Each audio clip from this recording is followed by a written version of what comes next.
Hi and welcome back. Now in this chapter, I want to go through the different options that are available when you want to go ahead and deploy Microsoft SQL Server onto Azure.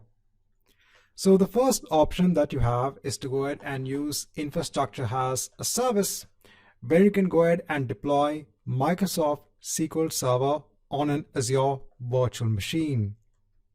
So this will go ahead and give you complete administrative access over the virtual machine. Here you can also go ahead and use the pay-as-you-go model when using SQL Server on an Azure virtual machine, because the license for SQL Server can be embedded between the pricing for the Azure virtual machine as well. This also provides an easy option when companies want to go ahead and migrate their on-premise SQL Server workloads, because over here you can go ahead and install the exact version of SQL Server that you want on the Azure virtual machine, and then you can go ahead and copy the data from your on-premise SQL Server onto the machine itself. Now, apart from using or installing Microsoft SQL Server on an Azure virtual machine, you can also go ahead and use the Azure SQL database service.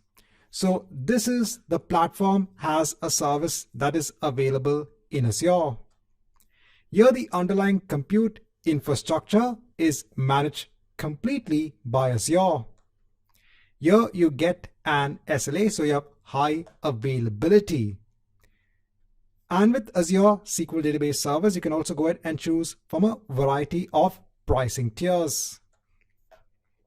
You can also go ahead and make use of features such as automated backups, automated tuning, patching, etc.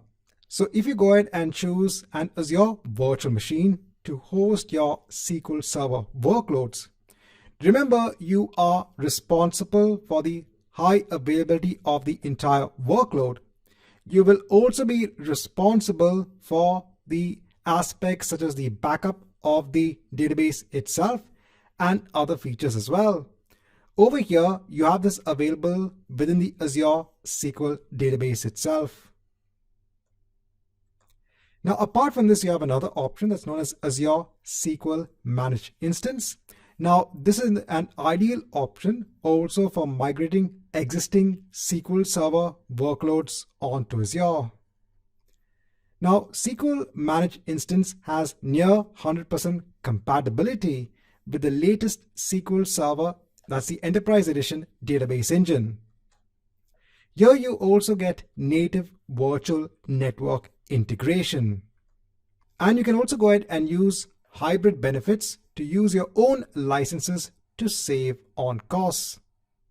So as an architect, you have multiple options that are available when you want to go ahead and host a SQL Server workload on Azure.